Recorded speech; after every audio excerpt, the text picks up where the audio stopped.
हिकड़ी सिर्फ गाल बुधाया अंदाजो लगायो। हजरत अमीर उमर जे दौरे खिलाफत में अमीर उमर जो नालो काफर बुधंदा हुया, दकंदा हुया। मदीने जे मीर फरमायो इन्नी लअंजुर इला शयातीन अल इंस वल जिन कद फर्रू मिन उमर। मदीने जे मीर फरमायो मां मुस्तफा दिसी रहो हां मुझो उमर जह गली खां अचे तो शैतान इंसान हुजन या जिन मुझे उमर के दिसी करे रस्तो छदे भजी था वञने।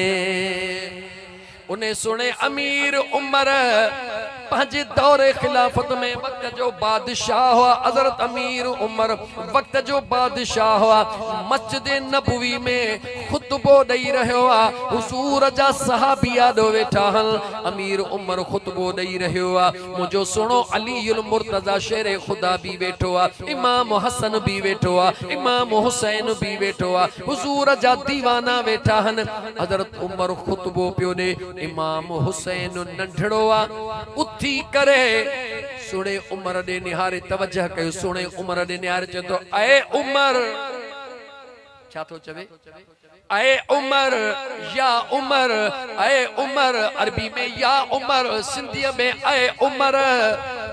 हजरत उमर पांजो खुतबो बंद कयो। हजरत इमाम हुसैन दे निहारण लगो।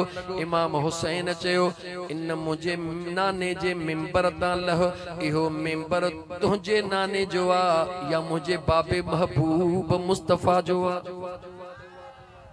जागो था वक्त जे बादशाह के शेर जो बच्चो शेर हो। शेर जो बच्चो शेर होंदो आ। हेडा इमाम हुसैन इए चयो। हजरत अली पंजे कावड़ में निहार चे हुसैन छाथो करी। हजरत उमर चे सोना अली शहजादे के न रोक।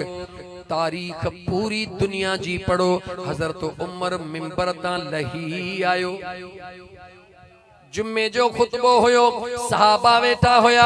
हजरत उमर सुनो लही आयो। हेठ लही करे हेदे निहारियो।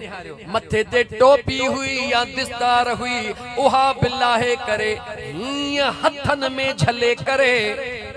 ए भरे वठो मूवीअ ते हिया हथन में झले करे। उन नंढड़े इमाम हुसैन दे निहारे मुझे सुने उमर चयो मुझा सोना ही मिंबर भी तुझे बाबे मुहम्मद करीम जो हे असा जे मथे ते जेका इज्जत जी पग्गा इहा ब खैरात महबूब मुस्तफा जे दरड़े जी आ।